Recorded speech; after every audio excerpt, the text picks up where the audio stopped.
वसुदेव सुतं देवं कंसचारूणमर्दनम देवकी परमानंदम कृष्णम वंदे जगतगुरु। नारद जी बोले, जब 2 घड़ी रात बाकी रहे तब तुलसी की मृतिका, वस्त्र और कलश लेकर जलाशय पर जाएं। कार्तिक में जहाँ कहीं भी प्रत्येक जलाशय के जल में स्नान करना चाहिए। गर्म जल की अपेक्षा ठंडे जल में स्नान करने से 10 गुना पुण्य की प्राप्ति होती है। उससे 100 गुना पुण्य भारी कुएं के जल में और स्नान करने से होता है। उससे अधिक पुण्य बावड़ी में और उससे भी अधिक पुण्य पोखर में स्नान करने से होता है। उससे 10 गुना झरनों में और उससे भी अधिक पुण्य कार्तिक में नदी में स्नान करने से होता है। उससे भी 10 गुना पुण्य वहाँ होता है जहाँ 2 नदियों का संगम होता है, और यदि कहीं 3 नदियों का संगम हो तब तो पुण्य की कोई सीमा ही नहीं। स्नान से पहले भगवान का ध्यान करके स्नानार्थ संकल्प करना चाहिए। फिर तीर्थ में उपस्थित देवताओं को क्रमशः अर्घ, आचमनी आदि देना चाहिए। अर्घ मंत्र इस प्रकार है। हे कमलनाथ, आपको नमस्कार है। हे जलाशयी भगवान, आपको प्रणाम है। हे ऋषिकेश, आपको नमस्कार है। मेरे दिए गए अर्घ को आप ग्रहण करें।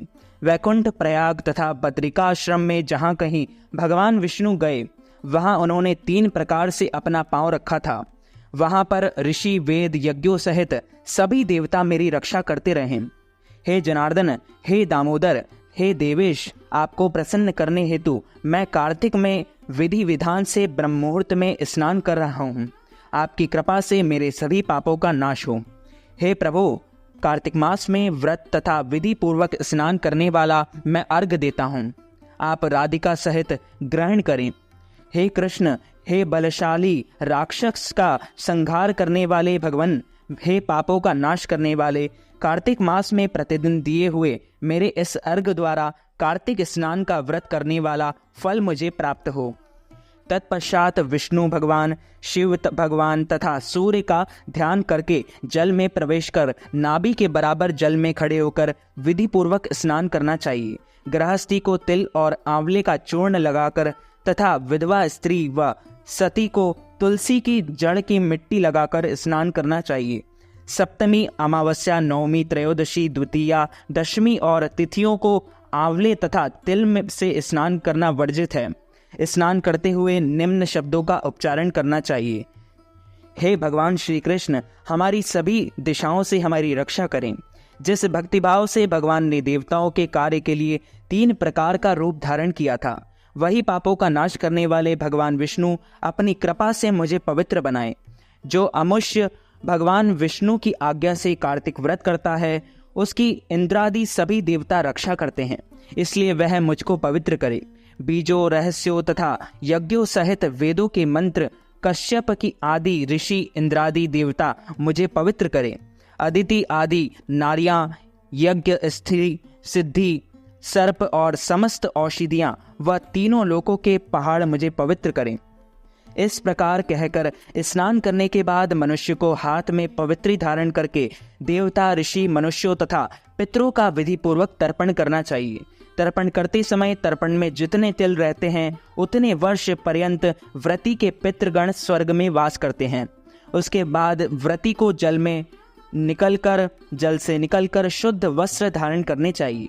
सभी तीर्थों के सारे कार्यों से निवृत्त होकर पुनः भगवान विष्णु का पूजन करना चाहिए।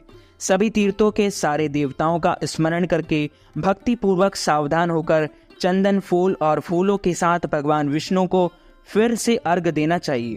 अर्घ के मंत्र का अर्थ इस प्रकार है। मैंने पवित्र कार्तिक मास में स्नान किया है। हे विष्णु भगवान, राधा के साथ आप मेरे दिए गए अर्घ को ग्रहण करें। तत्पश्चात चंदन, फूल और तांबुल आदि से वेद पाठी ब्राह्मणों का श्रद्धा पूर्वक पूजन करें और बारंबार नमस्कार करें। ब्राह्मणों के दाएं पांव में तीर्थों का वास होता है, मुंह में वेद और समस्त अंगों में देवताओं का वास होता है। अपने कल्याण की इच्छा रखने वाले मनुष्य को इनका ना तो अपमान करना चाहिए और ना ही इनका विरोध करना चाहिए। फिर एकाग्रचित होकर भगवान विष्णु की प्रिय तुलसी जी की पूजा करनी चाहिए। उनकी परिक्रमा करके उनको प्रणाम करना चाहिए। हे देवी, हे तुलसी, देवताओं ने ही प्राचीन काल से तुम्हारा निर्माण किया है और ऋषियों ने तुम्हारी पूजा की है। हे विष्णु प्रिया तुलसी, आपको नमस्कार है। आप मेरे समस्त पापों को नष्ट करें। इस प्रकार जो मनुष्य भक्ति पूर्वक कार्तिक व्रत का अनुष्ठान करते हैं वे संसार के सुखों का भोग करते हुए अंत में मोक्ष को प्राप्त होते हैं। बोलिए श्री लक्ष्मी नारायण भगवान की जय, श्री कृष्णचंद्र भगवान की जय। तो मित्रों, हमारे इस ज्ञानवर्धक वीडियो को आप अधिक से अधिक लोगों को शेयर कीजिएगा, लाइक कीजिएगा, कमेंट कीजिएगा और सब्सक्राइब करके बेल आइकन को भी ऑन कर लीजिए ऐसे ही नई नई वीडियो देखने के लिए। आप सभी को सादर जय श्री कृष्ण, सादर धन्यवाद।